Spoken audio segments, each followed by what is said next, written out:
అందరు అనుకుంటారు వచ్చే కొత్త మున్సిపాలిటీ, ఈ కొత్త మున్సిపాలిటీకి ఏదైతుందో యావర్ రోడ్ ఆక్రమణలు తొలగింపజేయటం, ఆ పెట్రోల్ పంప్ ఆక్రమణ తొలగింపజేయటం ఇది ప్రధాన బాధ్యత ఉంటుందని చెప్పని భావించింది. ఆయన ఎమ్మెల్యే గారి అభివృద్ధిలో భాగం అనుకుంటలేడా ఇది?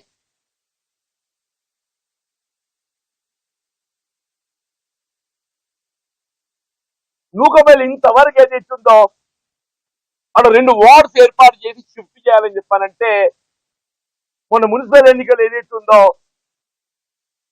అవి కేటాయింపు చేపట్టాడు లబ్ధిదారులు ఒకరు తరలింపబడలేదు.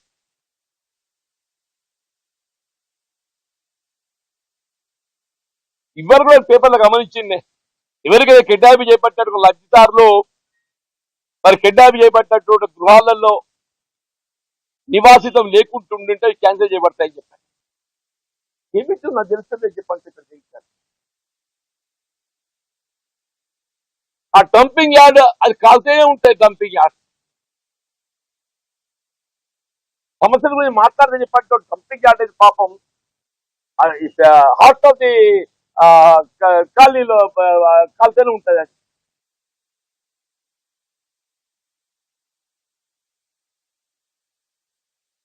ఏదైనా కానీ ఏది ఇస్తుందో మళ్ళా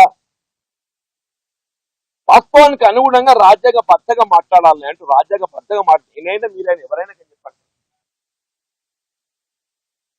నేను తీసుకోపోయే నిర్ణయం ఏదున్నా కానీ రాజ్యాంగబద్ధంగా ఉంటుంది. తీసుకోపోయే నిర్ణయం ఏదున్నా కానీ ఏది ఇస్తుందో రాజ్యాంగబద్ధంగా ఉంటుంది. రాజ్యాంగాన్ని అతిక్రమించేలాగా ఉండదు. మా మిత్రులాగా ఏది ఇస్తుందో రాజ్యాంగాన్ని అతిక్రమించేలాగా ఉండదు. నేను ఏ నిర్ణయం తీసుకున్నా కానీ చట్టసభకి ఎంపికైన ఒక సభ్యుడు రాజ్యాంగబద్ధంగా ఆయన ఆలోచన విధానం ఉండాలి. People will appreciate it. ఆ విధంగా కాకుంటే ఏదైతున్నదో ఆయన నాకు నీతులు చెప్తున్నాడు. నేను కలిసి పనిచేత జీవన్ రెడ్డితో ఉరియమని ఊరు ఎక్కడ ఇది ఏ పార్టీ ఈ కథ ఏంది? మరి ఆయన ఏ పార్టీ అనుకుంటున్నాడు నాకు తెలియదు. నేను ఇంతవరకు అయితే కాంగ్రెస్ లో ఉన్నానే.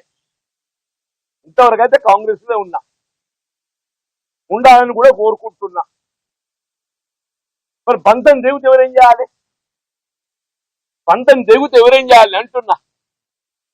ఎవడో వచ్చి ఇంట్లో చిచ్చు పెడితే ఏం చేయాలి? సరే మన దగ్గర ఒక ఉన్నది శాస్త్రం. ఇంట్లో ఉడుగుని చూస్తే ఏం చేస్తారే? ఇంట్లో ఉడుగుని చూస్తే ఏం చేస్తారు అంటున్నాను. ఇప్పుడు ఉడుగు లెక్క వచ్చే ఉడుగు లెక్క వచ్చే ఆయన ఉడుగుతో సంసారం చేయాలని కోరుకుంటున్నా, ఉడుగుతో కలిసి ప్రయాణం చేయాలని కోరుకుంటున్నా. ఆయన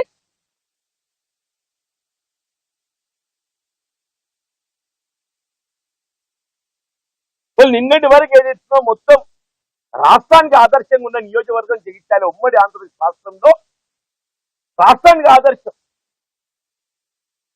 మన తెలంగాణ రాష్ట్ర ఏర్పాటు ఉద్యమంలో కేసీఆర్ గారు రాజీనామా చేస్తే కేసీఆర్ గారిపై అభ్యర్థి పోటీకి జగిత్యాల నియోజకవర్గంకి అభ్యర్థి పెట్టాలని చెప్పని ఇది అఖిల భారత కాంగ్రెస్ పార్టీ కోర్టు సెలెక్టెడ్ మీ. నేను జగిత్యాల ప్రాంత వాస్తవాన్ని ఇక్కడ ఈ నడిగడ్డ కాబట్టి జగిత్యాల నడిగడ్డ కాబట్టి ఏదైతుందో కేసీఆర్ని ఎదిరించాలని చెప్పంటే జగిత్యాల ప్రాంతం వాస్తవుడు కావాలి అభ్యర్థి అని చెప్పని అవకాశం కల్పించారు. ఇక్కడ ఐక్యత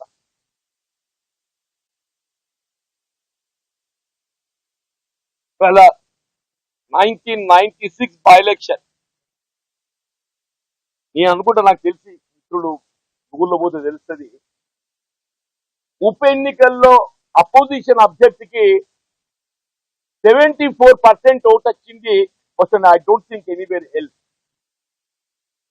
96 జగిత్యాల ఉప ఎన్నికల్లో I got polled 74% as a Congress party opposition candidate. Ruling party అభ్యర్థి రావడం సహజం. ఉప ఎన్నికల్లో నాకు 84,083 నాకు వచ్చినాయి. మిత్రుడు వేణు గారికి ఏది ఇస్తుందో 29,000 ఎంతో ఆయనకు వచ్చింది. బండారు వేణు గారికి అది జగిత్యాల కాంగ్రెస్ పార్టీ ఐక్యతకు చిహ్నం ఉంటుంది. జగిత్యాల కాంగ్రెస్ పార్టీ ఐక్యతకు చిహ్నం. నేను ఎందుకు చెప్తున్నాను చెప్పంటే, అటువంటి కాంగ్రెస్ పార్టీ ఐక్యత అనేది ఇస్తుందో, చిన్న భిన్నం చేసి విఘాతం చేసే విధంగా ఏది ఇస్తుందో, మా రాయకల్ పరిస్థితి ఏమైపోయింది.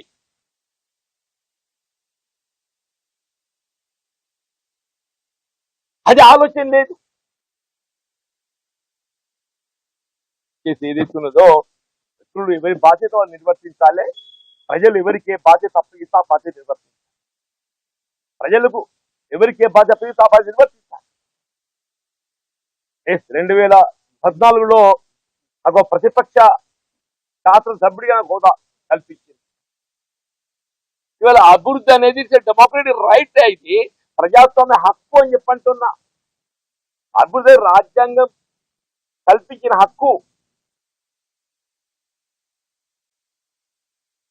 ఆ హక్కును ఈయనను సాధించుకోలేకుంటే you are not fit to be elected representative. నీ హక్కును గట్టి నువ్వు సాధించుకోలేకుండా ఉండినట్టయితే you are not fit to be elected representative అని చెప్పండి.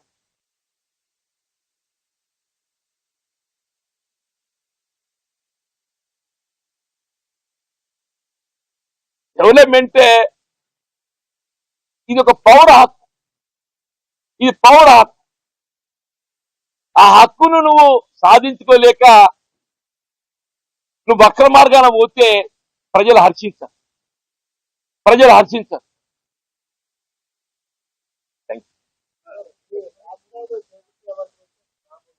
శ్రీరామచంద్ర బాబు కంటే ఎక్కువ బాబు. నేను బేసికల్లీ రామచంద్ర బాబు వారి నేను ఆదర్శం తీసుకుంటాను.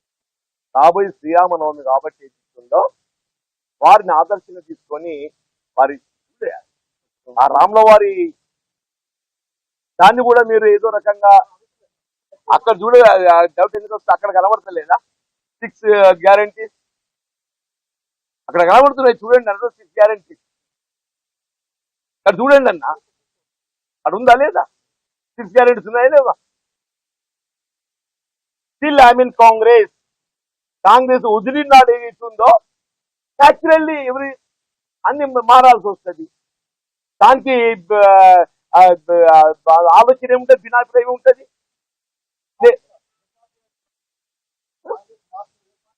అది తర్వాత సార్, ముందైతే కాంగ్రెస్ పార్టీ వదిలే నిర్ణయం కావాలి. కాంగ్రెస్ పార్టీ వదిలిన తర్వాత ఇప్పుడు మీలాంటి సూచనలు తీసుకుంటారు. డెఫినెట్లీ సంజయ్ కుమార్ ప్రధాన పాత్రధారుడు. ఆయన ఆడించే వాళ్ళు ఇంకెవరు ఉన్నారు కానీ డెఫినెట్లీ ఆయన పాత్రధారుడు అయితే ముందు కనబడుతున్నాయి. అది ఇప్పుడు బంగారు రీజన్ చెప్పా కదా నేను. ఇప్పుడు చెప్పానా లేదా? పార్టీ వీడేటువంటి ఆలోచనలకు ఏర్పడటానికి కారణం ఈ పెద్ద మనిషి అని చెప్పిందా లేదా? మరి ఆయన ప్రోత్సహించే వాళ్ళు ఎవరైనా ఉంటే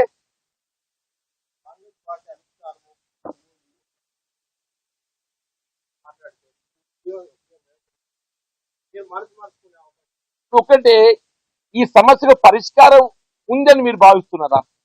రేవంత్ రెడ్డి గారు కానివ్వండి, ఎవరే కానివ్వండి, ఏది ఇస్తుందో జగిత్యాల ఉత్పన్నమైన సమస్యకు పరిష్కారం కావాలి. ఈ సమస్యకు పరిష్కారం మీరు సూచన చేయగలుగుతారా? చెప్పండి అంటున్నాను. చేయగలుగుతావు నువ్వు? నాకైతే పరిష్కారం కనబట్టండి. ఆ పరిష్కారం కనబట్టలేదు కాబట్టి వీడెట్లో ఆలోచన తెలియజేయవచ్చు.